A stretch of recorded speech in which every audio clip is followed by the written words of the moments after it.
अस्सलामुअलैकुम वरहमतुल्लाहि वबरकातुहू। कैसे हैं आप सब? उम्मीद करता हूँ कि आप सब लोग खैरियत से होंगे। आई एम सॉरी ब्रदर्स यार, मैं काफ़ी टाइम से वीडियो नहीं अपलोड कर पाया, चैनल में इनएक्टिव था, स्टूडेंट्स की क्यूरीज भी नहीं रिजॉल्व कर पाया। बट मैं अपनी चीज़ों को, अपने काम को स्ट्रीमलाइन करने की कोशिश कर रहा हूँ। इंशाल्लाह hopefully it will be resolved soon. तो आज की इस वीडियो में हम बात करेंगे समर सेमेस्टर का जो आपका रिजल्ट अनाउंस हुआ है, वो स्टूडेंट्स का कैसा रिजल्ट अनाउंस हुआ है। उनको उनका रिज़ल्ट अच्छा आया है या बुरा आया है, इसके बारे में ऑनेस्ट रिव्यू है इस वीडियो में मैं आपको दूंगा। देखिए, समर सेमेस्टर का जो रिज़ल्ट आपका अनाउंस हुआ है ना, उसमें स्टूडेंट्स मुतमईन नहीं है रिज़ल्ट अनाउंस होने की, होने हुआ है जैसा। मतलब कि वो स्टूडेंट्स ये कह रहे हैं कि हमारे रिज़ल्ट तो बहुत अच्छे हुए थे, बल्कि एक स्टूडेंट ने तो मुझे मिड टर्म का रिज़ल्ट भी भेजा और उसके 75% मार्क्स थे मिड टर्म में, उसके असाइनमेंट जीडीबीज़ क्विज़ेस भी अच्छे हुए थे, इवन देन उसका डी ग्रेड बना है। एक सब्जेक्ट में डी, एक में सी। तो स्टूडेंट उन स्टूडेंट्स के जो प्रीवियस मार्क्स थे उससे भी कम आए हैं। लेकिन बट इसमें आई डोंट थिंक आपको वरी होने की ज़रूरत है, because as per the university rules जो प्रीवियसली चलते आ रहे हैं उसके मुताबिक तो अगर आपके नंबर कम आ जाएँ तो ज़्यादा वाले ही कंसीडर होते हैं। अगर समर सेमेस्टर का जो होता है ना, इसमें अगर आप इम्प्रूव कर रहे हैं कोई सब्जेक्ट, तो उसमें आपका ज़्यादा वाले नंबर जो है वो कंसीडर होते हैं। लेकिन अगर आप कोई सब्जेक्ट, ये बात यहाँ पे आप देख लें, कोई सब्जेक्ट आपका प्रीवियसली फेल था और आप यहाँ पे उसको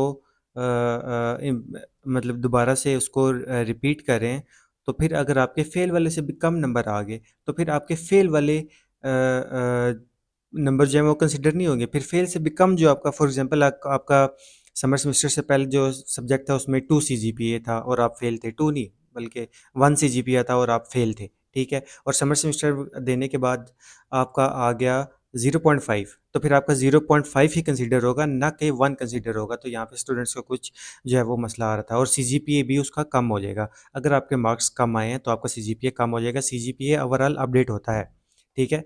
तो बहरहाल स्टूडेंट्स मुतमईन नहीं है, और मुझे भी जो अभी तक ग्रुप से इन्फॉर्मेशन मिली है उसके मुताबिक भी आप लोगों का रिज़ल्ट जो है वो अच्छा अनाउंस नहीं हुआ, और स्टूडेंट्स मुतमईन नहीं है।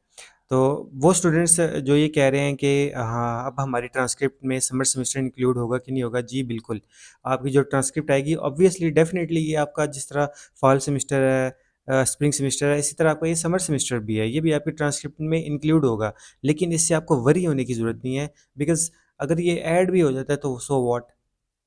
आपकी डिग्री अगर 2 साल की है तो वो ख़त्म तो 2 साल में ही हो रही है ना। ऐसा तो नहीं है कि आपकी डिग्री 2 साल वाली 4 साल में ख़त्म होगी। अगर आपने समर सेमेस्टर लगाया है, आपने समर सेमेस्टर में पेपर दिए हैं, एग्ज़ाम दिए हैं, तैयारी की है, मिड दिया है, फाइनल दिया है, तो यूनिवर्सिटी का राइट बनता है कि वो एटलीस्ट आपको डिक्लेयर तो करे आपकी ट्रांसक्रिप्ट में कि आपने फेल वाले सब्जेक्ट्स को समर सेमेस्टर में जो है वो क्लियर किया है।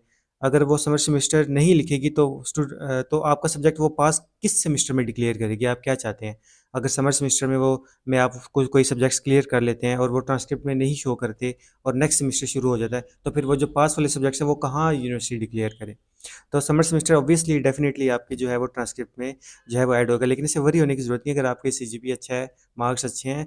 देखिए, ये चीज़ें मैटर नहीं करती, 2 साल वाली डिग्री अगर आप 4 साल में भी ख़त्म करें तब भी ये चीज़ मैटर नहीं करती, आई डोंट थिंक। अगर आपका स्किल सेट डेवलप हो रहा है, आप किसी भी ऑर्गेनाइजेशन में जाते हैं, कहीं भी जॉब करने जाते हैं, कहीं भी अप्लाई करते हैं, आपकी ये चीज़ नहीं देखी जाती आप कितनी दफ़ा फेल हुए हैं या क्या, क्या फ़लाँ, फ़लाँ, फ़लाँ। तो आपका स्किल सेट मैटर करता है कि what is your skill set, आप कहाँ पे, किस जगह पे लायक आ रहे हैं। अगर आपके नंबर बहुत अच्छे हैं, स्किल सेट आपका यहाँ पे है, फ़ायदा। अगर आपका नंबर ही यहाँ पे है, स्किल सेट यहाँ पे है, तो आपको डेफ़िनेटली कंपनी आपको उठाएँगी। और skill demand nothing, a piece of paper जो है, पेपर पेपर जो है वो डिमांड है, उसकी कोई डिमांड नहीं। और बस चैनल को सब्सक्राइब कर लें। होपफुली आपको वीडियो अच्छी लगी होगी, और परेशान होने की ज़रूरत नहीं है। नेक्स्ट सेमेस्टर में जाएँ, अभी कोर्स सिलेक्शन जो है वो आपकी समर सेमेस्टर के स्टूडेंट्स वालों की कल या परसों तक इंशाल्लाह 1-2 दिन में ओपन हो जाएगी, और आप अपनी कोर्स सिलेक्शन जो है वो अगेन कर लीजिएगा। और क्या था, हाँ, जिसके कोर्स सिलेक्शन में सब्जेक्ट्स अपडेट नहीं शो हो रहे, वो भी अपडेट शो हो जाएंगे मेरे ख्याल में, और थोड़े दिनों में। लेकिन ये है कि अभी फ़ी वाउचर भी आ जाएंगे आपके, और जो कोर्स सिलेक्शन में जो सब समर सेमेस्टर में जिसके जो सब्जेक्ट्स फ़ेल हैं वो कोर्स सिलेक्शन में लाज़मी उठा ले फ़ेल वाले। ना भी उठाए तब भी ठीक है। प्रोजेक्ट्स वाले स्टूडेंट्स के लिए क्या ये है, जिसका 6 आवर्स का प्रोजेक्ट है, वो एटलीस्ट 3rd सेमेस्टर में या 7th सेमेस्टर में उसको लाज़मी पिक कर ले। क्योंकि अगर जिसकी 2 साल वाली डिग्री है वो 3rd में नहीं करेगा तो उसे और 4th में सब्जेक्ट प्रोजेक्ट सेलेक्ट करेगा तो उसे 1 सेमेस्टर एक्स्ट्रा लगाना पड़ जाएगा। इसी तरह जिसकी 4 साल वाली डिग्री है वो 7 में नहीं सेलेक्ट करेगा 6 क्रेडिट आवर्स वाला प्रोजेक्ट, तो उसको 8 के बजाय 9 सेमेस्टर्स लगाने पड़ जाएंगे। तो ये जो 6 क्रेडिट आवर्स का सब्जेक्ट होता है ये 2 सेमेस्टर्स पर मुश्तमिल होता है, यानी कि 1 साल का ये प्रोजेक्ट होता है। तो be noted this, be note this. Thank you, अल्लाह हाफिज़।